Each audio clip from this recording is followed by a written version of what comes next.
When Rachel saw that she was not bearing Jacob any children, she became jealous of her sister. So she said to Jacob, "Give me children or I'll die." Jacob became angry with her and said, "Am I in the place of God, who has kept you from having children?" Then she said, "Here is Bilhah, my servant. Sleep with her, so that she can bear children for me, and I too can build a family through her." So she gave him her servant Bilhah as a wife. Jacob slept with her, and she became pregnant and bore him a son. Then Rachel said, "God has vindicated me. He has listened to my plea and given me a son."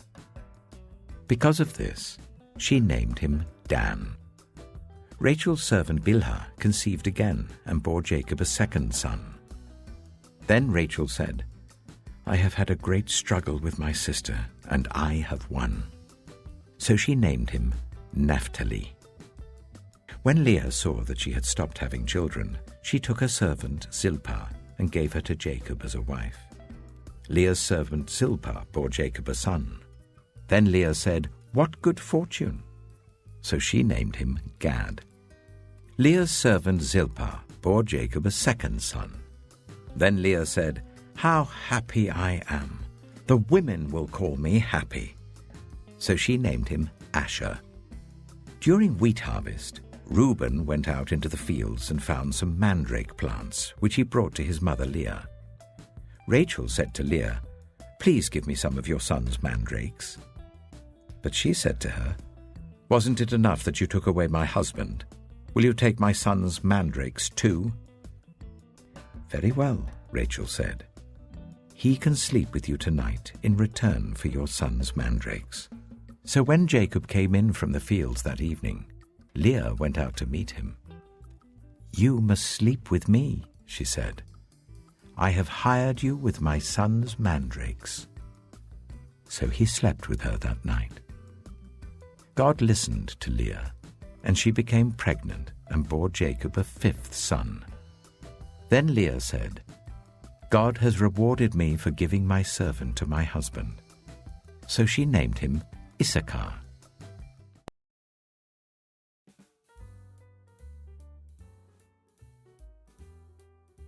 "Don't give me anything," Jacob replied. "But if you will do this one thing for me, I will go on tending your flocks and watching over them. Let me go through all your flocks today and remove from them every speckled or spotted sheep, every dark-colored lamb, and every spotted or speckled goat. They will be my wages. And my honesty will testify for me in the future, whenever you check on the wages you have paid me. Any goat in my possession that is not speckled or spotted, or any lamb that is not dark-colored, will be considered stolen." "Agreed," said Laban.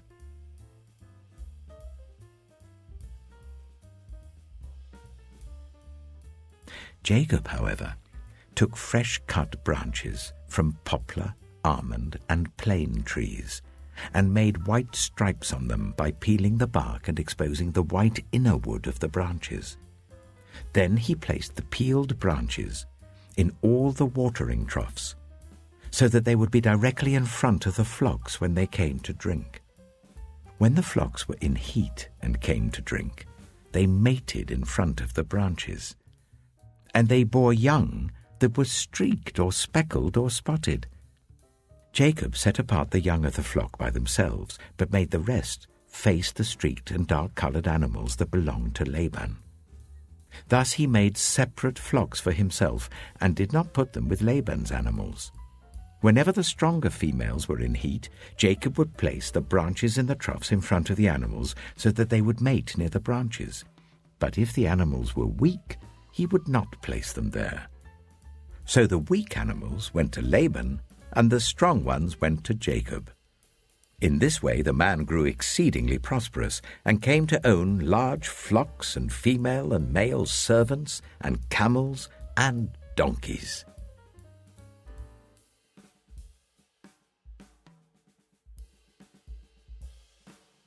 But they saw him in the distance, and before he reached them they plotted to kill him. "Here comes that dreamer," they said to each other.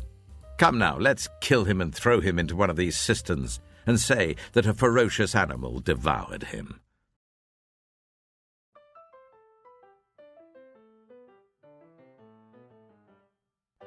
Judah got a wife for his firstborn, and her name was Tamar. But Judah's firstborn, was wicked in the Lord's sight, so the Lord put him to death. Then Judah said to Onan, "Sleep with your brother's wife, and fulfill your duty to her as a brother-in-law to raise up offspring for your brother." But Onan knew that the child would not be his. So whenever he slept with his brother's wife, he spilled his semen on the ground to avoid providing offspring for his brother. What he did was wicked in the Lord's sight, so the Lord put him to death also. Judah then said to his daughter-in-law Tamar, "Live as a widow in your father's household until my son Shelah grows up." For he thought, he may die too, just like his brothers. So Tamar went to live in her father's household.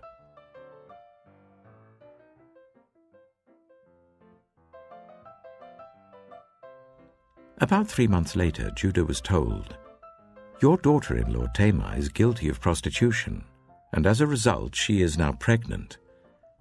Judah said, "Bring her out, and let her be burned to death." As she was being brought out, she sent a message to her father-in-law. "I am pregnant by the man who owns these," she said. And she added, "See if you recognize whose seal and cord and staff these are." Judah recognized them and said, "She is more righteous than I, since I wouldn't give her to my son Shelah." And he did not sleep with her again.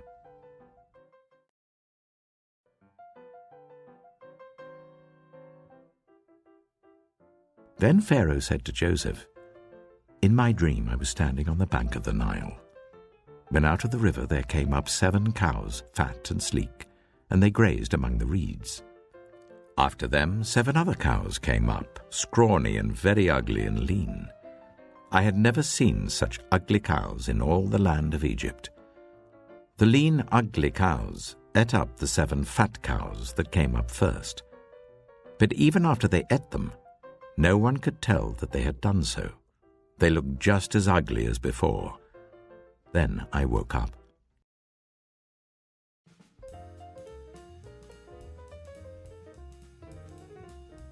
Reuben, you are my firstborn, my might, the first sign of my strength, excelling in honor, excelling in power. Turbulent as the waters, you will no longer excel. For you went up onto your father's bed, onto my couch, and defiled it. Simeon and Levi are brothers. Their swords are weapons of violence. Let me not enter their council, let me not join their assembly, for they have killed men in their anger, and hamstrung oxen as they pleased. Cursed be their anger, so fierce, and their fury so cruel. I will scatter them in Jacob and disperse them in Israel.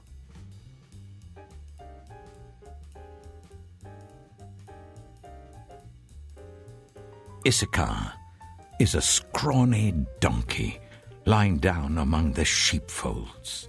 When he sees how good is his resting place and how pleasant is his land, he will bend his shoulder to the burden and submit to forced labor.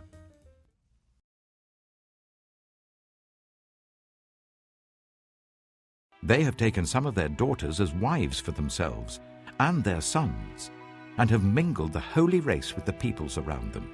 When I heard this, I tore my tunic and cloak, pulled hair from my head and beard, and sat down appalled. We have been unfaithful to our God by marrying foreign women from the peoples around us. Now let us make a covenant before our God to send away all these women and children,